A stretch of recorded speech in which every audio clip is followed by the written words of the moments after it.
"You can be in our family if you want," said the little girl to the lonely CEO, sitting on the bench once upon a time in a city filled with shining glass towers and endless traffic. There sat a man on a park bench who seemed invisible to the world despite his wealth, power, and reputation, because beneath his expensive tailored suit and polished shoes was a heart that had grown cold from loneliness. And this man was none other than Richard Hale, a CEO who had built an empire from nothing, a man admired by many but known by none, a man who signed million-dollar deals in the morning but went to bed in silence at night, his success echoing in empty penthouses where laughter never lived. And as he sat staring at the ducks gliding on the pond that chilly autumn afternoon, he felt something stir in him, a strange heaviness that no business victory could erase, a weight of regret about the family he never had, the love he never found, the moments he had traded away for meetings, deadlines, and ambition. But just as his thoughts threatened to drown him, a small voice pulled him back to life, a child's voice, bright yet timid, as a little girl in a faded yellow dress stopped in front of him and looked at him with curious, innocent eyes, asking why he looked so sad. And in that moment Richard froze, for no one had spoken to him with such unfiltered concern in years. Not his board members, not his staff, not even the people who begged to be in his good graces. And when he asked her name, she smiled and said, "Lily," clutching a small teddy bear missing one eye, explaining she had been playing in the park while her mother worked at the nearby cafe. And without hesitation, she added words that pierced his heart. "You can be in our family if you want. You don't have to sit alone." And though Richard forced a smile, those words shook the walls of his soul, because they reminded him of something he once buried, his childhood when he had dreamed of belonging somewhere before money and greed consumed him. And as the little girl sat beside him, humming a tune, he felt something strange, something warm, something like hope, though he told himself it was silly to care, that he was a CEO with no place for such softness. Yet his eyes betrayed him, filling with tears he hadn't allowed in decades. And he realized that this encounter might not be an accident, that perhaps fate itself was knocking gently at his door through the words of an innocent child. But what he didn't know was that Lily and her mother carried their own burdens, their own struggles that would soon intertwine with his life in ways that would test every layer of his character and every choice he had ever made. For destiny was about to weave a story neither of them could have imagined. And before you scroll away, remember that every twist in this story will hold lessons that could change how you see life. So stay till the end. And if you love stories of redemption, second chances, and the power of kindness, don't forget to subscribe, because what's coming next will shake your heart in ways you won't expect. Richard thought of excusing himself, of standing up and walking away before this child unraveled the walls he had spent a lifetime building. But something rooted him to that bench, a strange magnetic pull that made him want to know why her smile felt warmer than the sun he hadn't noticed in years. And as she spoke about her small world filled with crayons, fairy tales, and the simple joy of holding her mother's hand, Richard found himself listening more intently than he had ever listened to a board presentation worth billions, because Lily's words had no agenda, no motive, just pure sincerity. And that purity was like medicine to his soul. Yet in the back of his mind, a nagging voice whispered that he had no right to this innocence, that he was too broken, too far gone, too poisoned by ambition to deserve a place in such a world. But when Lily's mother appeared, weary yet graceful, apologizing for her daughter's boldness, Richard felt another tug in his chest. For the woman's eyes, though tired, carried dignity, and he wondered what story lay behind them, what pain she had endured while raising this child alone. But before he could ask, they left, leaving him staring at the empty bench, haunted by the little girl's offer, an offer that was absurd on the surface, but sacred beneath, for it was the first time someone had told him he didn't have to be alone. And as night fell, Richard returned to his penthouse, but found no comfort in his wealth, no satisfaction in his wine, no solace in the city skyline, because all he could hear was the echo of that small voice saying, "You can be in our family if you want." And for the first time in his career, he forgot about numbers, deals, and deadlines, remembering instead what it felt like to simply be human, vulnerable, and alive. And this was only the beginning, because in the days ahead, Richard would cross paths with Lily and her mother again.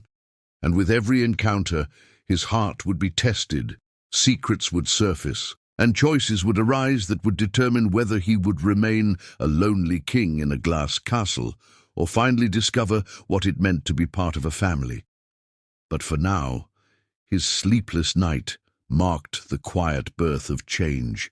And if you're still watching, don't miss what's coming in Chapter 2, because the twists ahead will not only surprise you, they will remind you why kindness is the greatest wealth of all.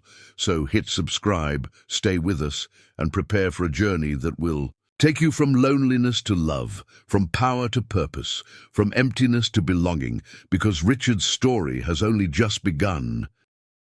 The next morning, Richard Hale, the man who had once believed he had everything, awoke in his penthouse, feeling the weight of emptiness heavier than ever, the echoes of Lily's innocent words refusing to leave his mind.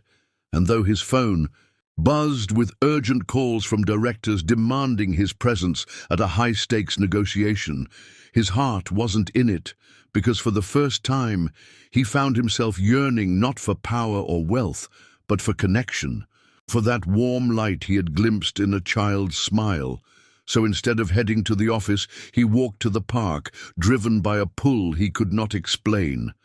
And there, as if destiny had scripted the meeting, he saw Lily again, feeding crumbs of bread to pigeons, while her mother sat nearby, with tired eyes and a stack of papers she seemed to be reading for a job application. And Richard, a man who had silenced boardrooms with a glance, found himself nervous as a schoolboy, unsure if they would welcome him. Yet Lily spotted him immediately and waved as though she had known him forever, shouting with innocent joy, "You came back." And those words pierced through his pride. For when was the last time anyone had been truly glad to see him without needing something in return? And as he sat down beside her, her mother introduced herself as Emily, polite but cautious, for she had seen enough of the world to know that powerful men rarely approached without hidden motives. Yet Richard's sincerity broke through her defenses little by little, as he listened, truly listened to their struggles, learning that Emily worked 2 jobs to keep a roof over their heads, that Lily's father had abandoned them years ago, leaving behind nothing but debt and disappointment. And though Richard could have written a check to erase their worries in an instant, he sensed that money was not the answer here, at least not yet. For what Emily and Lily needed most was not charity, but someone who believed in them, someone who valued them, someone who would stay. And so he offered his time instead, visiting the park often, sharing stories of his childhood, even confessing his loneliness, surprising himself with how natural it felt to be vulnerable in their presence. But just as he began to taste the sweetness of belonging, shadows of his past rose to challenge him, for his board grew restless with his absence. His rivals plotted to overthrow him, and whispers spread that the mighty Richard Hale was losing. His edge, distracted by something or someone unworthy of his status, and the pressure mounted like a storm cloud, threatening to shatter the fragile hope blooming inside him. Yet in those moments of doubt, Lily's voice echoed in his soul, reminding him that love was not weakness, but strength, and that perhaps the empire he had built meant nothing if he could not share it with people who truly cared.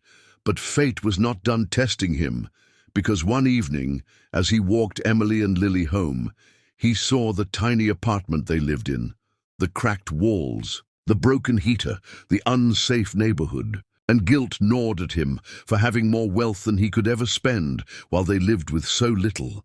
And though Emily resisted his offers of help, afraid of being indebted to him, a crisis soon forced her hand, for one night Lily fell sick, burning with fever, and the hospital bills threatened to drown them, and Richard, desperate not to lose the only light that had touched his heart in decades, stepped in with his influence, ensuring Lily received the best care, and while Emily wept in gratitude, she also questioned his intentions, wondering why a man of his stature cared so deeply for a waitress and her daughter.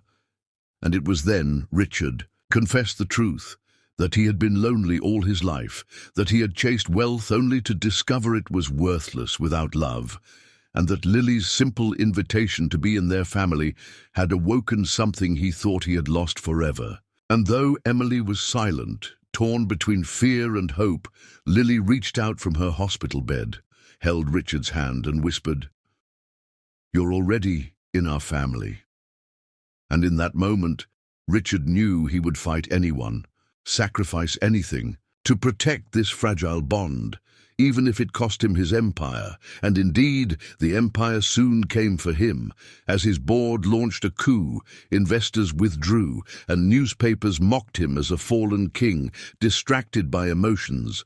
But when faced with the choice of clinging to power or embracing love, Richard chose love, walking away from his throne of glass and steel to build something greater, not with contracts and mergers, but with laughter and trust.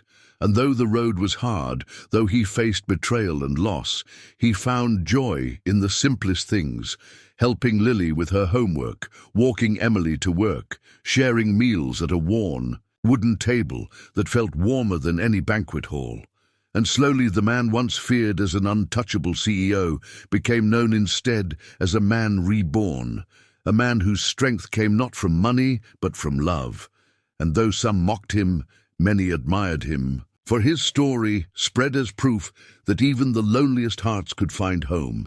And dear listener, if this story touched you, remember that you too are never truly alone. That family can be found in unexpected places, and that sometimes a child's innocent words can heal what decades of success could not. So let Richard's journey remind you to cherish love over wealth, kindness over pride. And if you want more stories that stir your heart and keep you at the edge of your seat with twists of fate, don't forget to subscribe, because the journey of life is filled with stories like these, and every story may just change the way you see your own.